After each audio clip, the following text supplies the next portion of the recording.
What is going on? How are you doing today? Welcome to the Risen Fallen Podcast. I am your host, Mark Hendrickson. If you're brand new to this show, then what you can expect is open and authentic conversations about things like mental health, self-development, and how to get your life moving in the right direction. If you're not feeling good about where you are right now, at least having the confidence knowing that you are moving one step closer, 1% better every single day, closer to the life that you'd like to lead, closer to the person you'd like to be, closer to the people that you'd like to surround yourself with. And so on that note, I hope that you are doing good. Happy Monday. We are rolling into the last Monday of July. One thing that, if you like to know one thing about me, it is that I always have my calendars flipped a week before the month ends, and I just write in last week. I don't know if everyone else does that, but my calendars say August. It's the last week of July. So how is everybody doing today? Hope that it is going well. And it's going well here. It's kind of a nice, kind of a cooler, I don't want to say gloomy, but it's kind of a gray last week of July here. At least today is. It's Saturday today as I record this. And then tomorrow I think it's going to rain. Sunday, and then I'm not sure what the weather's like Monday, but it's a little bit of a change up here. We've had pretty warm summer, honestly, here in Vancouver. It's been like 30 degrees for the most part on average. Some days it's a little higher, some days it's a little lower, but it's usually around that area.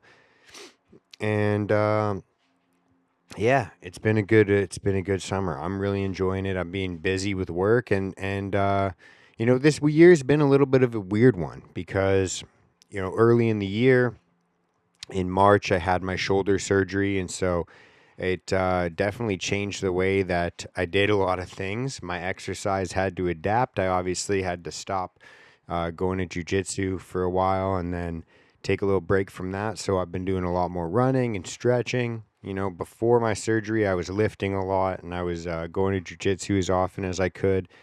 And, now it's just been a lot more of... a lot more alone time, a lot more just kind of running, putting in a lot of, kilometers of just like pounding the pavement, listening to podcasts. I've been doing a lot of physio exercises, and shout out to, thoughtful meathead Pat Goo.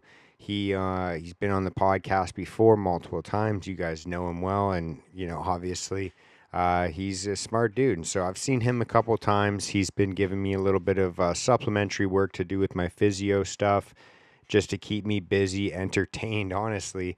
But, after not going to jiu-jitsu for a couple months now, I really did notice how easy it is to fall into this trap that we have in our society where you give yourself the illusion of connection, but we're actually like probably one of the most secluded, lifestyles that human beings have ever gone through. And the reason I say that, you think about the average person, they wake up, they first thing they do, they look at their phone because that's their alarm if they even use one. And then they scroll for a little bit while they're in bed, maybe look at the weather, look at sports, look at whatever, probably their bets or whatever fucking things they're doing. And then they, they finally get out of the house after watching YouTube and scrolling for a little bit on the toilet. They get to work, they scroll some more, send some memes to their friends, and then they get home from work, and then they scroll while they watch Netflix, and then they go to bed, and then they scroll until they fall asleep. And all the while, we're sending memes to our friends, we're sending jokes. Every time we see our friends, we're like, did you see this meme? Did you see this thing? And we all have this weird connection, this weird illusion that we're all being connected somehow by this whole thing. And, if you think about that, like, that's just like the average person's average day, which is really fucked up to think because, you compound that for their whole lives. And it's like, what are we even doing here? This is the most, this is the least human that human beings have ever been. If you really do think about the fact that, and even it's hilarious too, because I've got cats, and my dad's got a dog. Spend a lot of time with that dog. I take her for runs. I hang out with her. I go fishing with her. One thing I noticed about pets, I don't know if you guys notice this as well, But they know how fucked up it is that we're just literally staring at this fucking thing for like hours a day.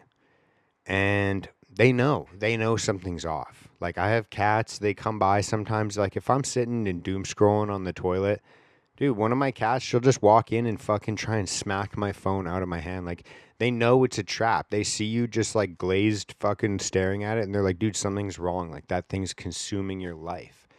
And that honestly is what it is. Like I always try and think about it from that perspective of like if you were to just like watch this from like the alien perspective of just like seeing a being, like if you were to walk through the forest and you saw any animal just like sitting there staring at a thing for literal hours, like it wouldn't make any sense at all. It literally would not make any sense at all. And so like it's the first time where we have to actually like think about disconnecting from that quote unquote matrix, because that's literally what it is. It's sometimes as hard as like pulling yourself out of that capsule and unplugging yourself, because dude, it's a fight. Like it's an actual legitimate fight that you have to focus on doing, is to not stare at screens and to actually like be connected. Because I talked about this recently when I was I think I can't remember who I was talking to on the podcast when I was speaking about this, but it was like, this is the first time in human history where,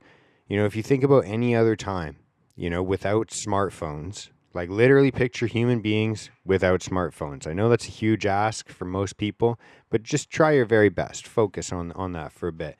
Think about human beings without smartphones, right?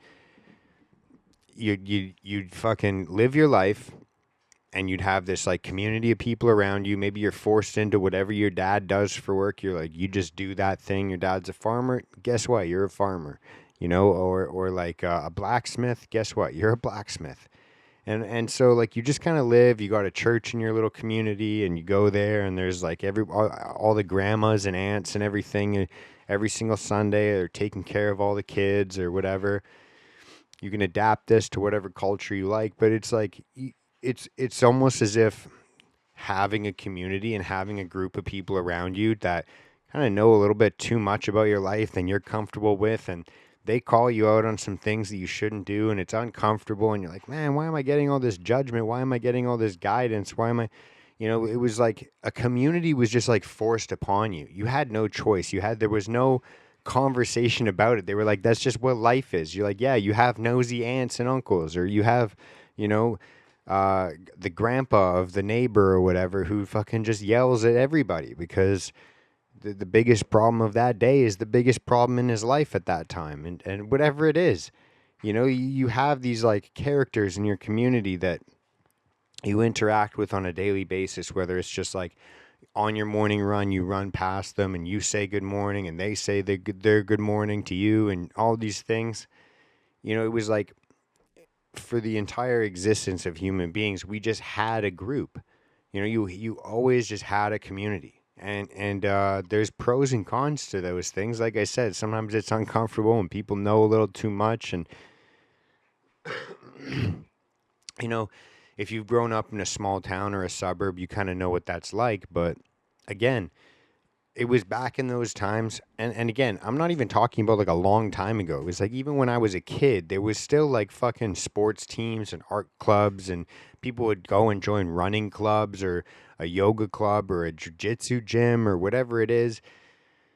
And nowadays, like that's kind of the exception. Like, if somebody has a thing that they go to with a group, it's like that's like, whoa, you've got your life together. You've got time for leisure. You got time for that, And I think again, that's another thing is so many people complain about having a lack of time. Oh, I'm so busy in my life. I don't have time for this. I don't have time for that. I don't have time to cook. I don't have time to work out. I don't have time to do this. Bitch, check your screen time. If you complain about not having time in your life, check your screen time. If it's more than 2 hours a day, you got time. Guess what? You got time. I had a boss a long time ago that used to say, if you got time to lean, you got time to clean.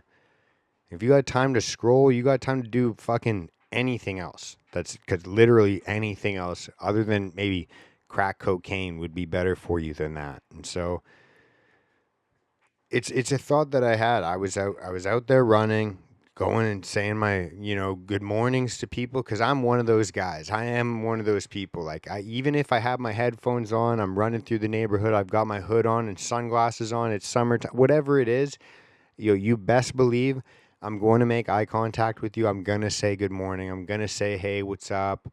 I might not stop and have a full conversation with you unless you're whatever, like I said, an uncle in the neighborhood and, whatever. But it's like, how many times I go for a run and I'm running and I see somebody and I try and say like, "Oh, good morning. Hey, what's up?" And they just don't even look up from their phone. They're fully disconnected, like completely disconnected. And again, I get it. I wear headphones. I listen to audiobooks and podcasts. That is a form of disconnection from reality, from your present moment. But it's like, dude, if you can't even like look up and say hi to the people that you're walking past in life, how disconnected do you really want to be?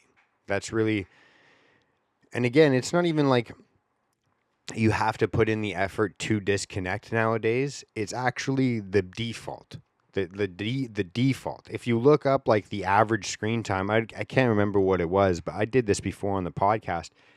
It's hours a day. That is the default setting of us right now. This right here is just like sitting here like this. That's the default setting. Before, you had to try and be disconnected. You had to go out in nature and throw headphones on or whatever it was. You had to like literally try to be disconnected from your community. And nowadays, like the default thing is to be disconnected. This is the first time where you have to actually intentionally put in the effort to be connected to a group of people and not actually just sitting here dying as you're just looking at a fucking screen. Like it's a weird. It honestly, when I think about my screen time, it sickens me. And if it doesn't bother you, I have no idea what to say. Like, it is the least human thing to possibly do. If you think about our existence throughout the entire like realm, I don't know what words you guys like to use, but for all the things that human beings are capable of, all the love that we can feel and share, all the like experiences that are out there in the world, all the achievements that are looking to be achieved, they're literally yearning for somebody to achieve them. And most people are just like literally sitting down, terrible for your body, and staring at fucking artificial light, terrible for your body, getting your dopamine systems hijacked completely, terrible for your body, being like, and this isn't even, it's the least human thing. It is for all the things that human beings are capable of, it is the biggest, you could say, slap in the face of your creator. It is the epitome of sloth and gluttony combined. Not to mention lust and all the other things that are out there on the because that's the other thing completely is when you're interacting on social media, that's why I say it's like an illusion of connection, because yes, you're sending like people's jokes turned into picture form or video form. You're sending memes and stuff like that to your friends. But like most of the time, like, and this has been proven, I don't know if you guys have looked into like the dead internet theory or whatever it is, but like, dude, most of the activity on social media, on the internet, is just like bots interacting with each other. Like, you'll see like in like comments of YouTube videos, you'll be watching like a self-development or like a motivational podcast or something like that. And then in the comments, you see like people arguing about, oh, this isn't right, this isn't that, whatever. And then some personal comment on the thing, and it'll be like, oh, this like fucking mushroom, this drink or this supplement, this BPL 1,7,004,000 peptide thing saved my life. And they go, wow, that's crazy. Drop a link. And then the next comment is like, wow, this is where I got it. And then you just find out like everything on here is just manufactured. It's literally just to sell things to you or to make you scared to make you buy things. And I heard that recently on a podcast as well, where it was like, if you are watching something and it's making you stressed, scared, or angry, just pay attention and see if they're trying to sell you something, and then disregard that information if they are. Like I see so many things where it's on social media and it's like, do you feel this, and this? Or like, oh, if you're using these pans in the kitchen, or if you have this going on in your house, you might have, all these like things going on. There's always like posts on social media. Oh, you eat carrots before 7 a.m. Like what, you're going to have this kind of cancer or whatever it is. There's always like something going on there. Oh, you cook with this. Oh, you shower with a bar of soap still. Oh, you still do that? Like everything on social media is like a way of like shaming you or scaring you into buying things. And it's a weird, sickening part of this weird, like, I guess, idolatry of commerce, or just like spending money. I don't know what it is. It's like a weird, on every single level, it's a hijacking of the dopamine system, of the fact that we feel lonely, we feel like we need a hit of dopamine, and so we turn to these things for a quick fix. And how does it leave you feeling?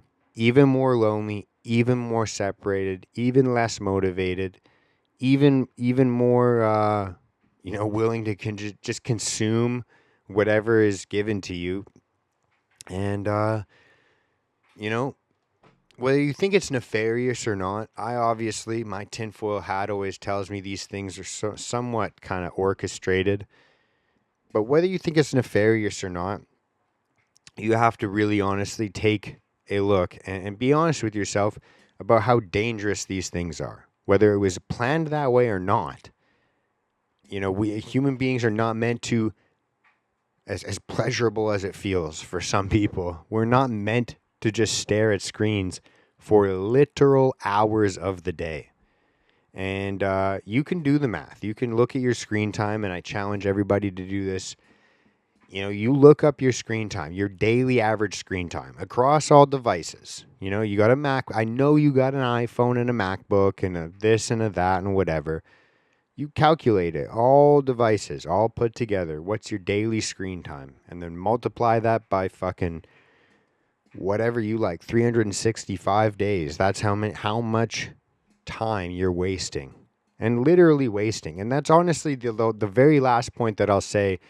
And I guess this is why I feel like smartphones and this fake community is so dangerous, and why we need a real community around us. Because when you first start going to, when you first start going to like a jiu-jitsu gym or an art class or a yoga class or a painting group or a fucking fishing group or whatever you're interested in, crochet, whatever it is. When you first start going to a group, a book club, whatever it is, your conversations start with, something about what you're doing. If it's jujitsu, you're talking about some moves, what you're working on, what injuries you've had.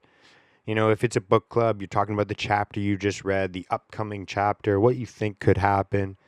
If it's an art class, you're talking about the paints and the colors and what you're going to paint and what you painted last week. It always starts with that. But by the end of it, you're talking about your divorce. You're talking about your ex. You're talking about your boss. You're talking about your mom. You're talking about, whatever it is, your bills. And that's what the importance of community truly is. Is you get past, you spend enough time with people, you get past that kind of surface level, hey, how's the weather? And you actually start to trust these people, and then they start to learn more about you, and then they start to be able to see your life from a different perspective and share with you what's going on, and how they might, you might want to change that. And the other side of it as well is, especially with things like any group setting, the group only exists if other people are there as well. And so when you have, a place like a jiu-jitsu gym, you have a place like an art club or a book club or a whatever the fuck you're into, the people that are there are appreciative that you're there, because they couldn't do their thing. They couldn't train without a training partner. They couldn't do art in an art group without the group. They couldn't be a book club without the club. They would just be a reader, that would, and there's nothing wrong with that, but the community your contribution is your existence. Just by being there, you're appreciated. You're congratulated. Thank you for showing up. Thank you for being here. And it's a very unique kind of relationship that you can have with your peers, of just like appreciating each other just for being there, just by existing. You know, it's a beautiful thing. All right, and this will be the last thing I say. I know I've said this a couple times. This is the thing, and this is the. But the last thing, the reason I feel like phones and smartphones and social media and Netflix and all of these things are probably one of the most nefarious things is because, when it comes to consumerism, say you go, you say you go on vacation. And if you've been on vacation, you probably relate to this. You go to a different country, you go to maybe Mexico or Jamaica, or you go to fucking Cuba, or you go to Haiti. Like, I don't know. You go somewhere that you've never been before that has, maybe a little less stability economically than where you live. And what you're going to find most of the times on the beaches is a guy at a table, maybe he's just operating out of pocket. He pulls out of his pocket, a necklace, a bracelet, whatever. He charges you a small fee of like $47 USD for a bracelet. And he just made it like that morning out of some scraps on the beach or whatever. And you feel later on, maybe that bracelet wasn't worth the amount of money that I gave that guy. Well, you know what you can do is chalk that up as a lesson, and you can make more money, right? You can get that money back. And you can be like, I know I wasted that money, got this little bracelet, whatever, but I can make that money back. If you waste your money, you can get more back. If you injure yourself, you can do some physio, you can heal. If you lose your job, you can get another job. If you fuck up a relationship, there's another one waiting right around the corner. But if you waste your time, if you sit there and you look at a screen and you look at fucking, you're doom scrolling for hours and hours and hours and you waste your time, that's it. The day's fucking over. That's one less day you have in your life. Like it is your energy and your time and your life force and like I said, your dopamine system, your emotional systems just getting completely taxed and taken from you. And those are the only commodities in this life that you cannot get back. So that should be for me, it's a rude awakening. When I actually that was what when I was running today, that was what I was thinking about, is like how much time in my life has literally just been robbed of me. Because that's how it feels. It literally feels like a scam from like one of those, and I hate to, I'm not trying to stereotype or anything like that. I'm not trying to, it's not like there's any country that's unique this way. It's like when you go to, whatever. If you've been on vacation, you know exactly what the fuck I'm talking about. But if you feel like you got scammed out of your money, you can fucking make more money. If you get scammed out of your time, you know a way to get more time? Because I'd like to know. Anyways, on that note, I think that's a beautiful place to wrap this up. I will catch you guys next Monday. Much love. Peace out. Bye.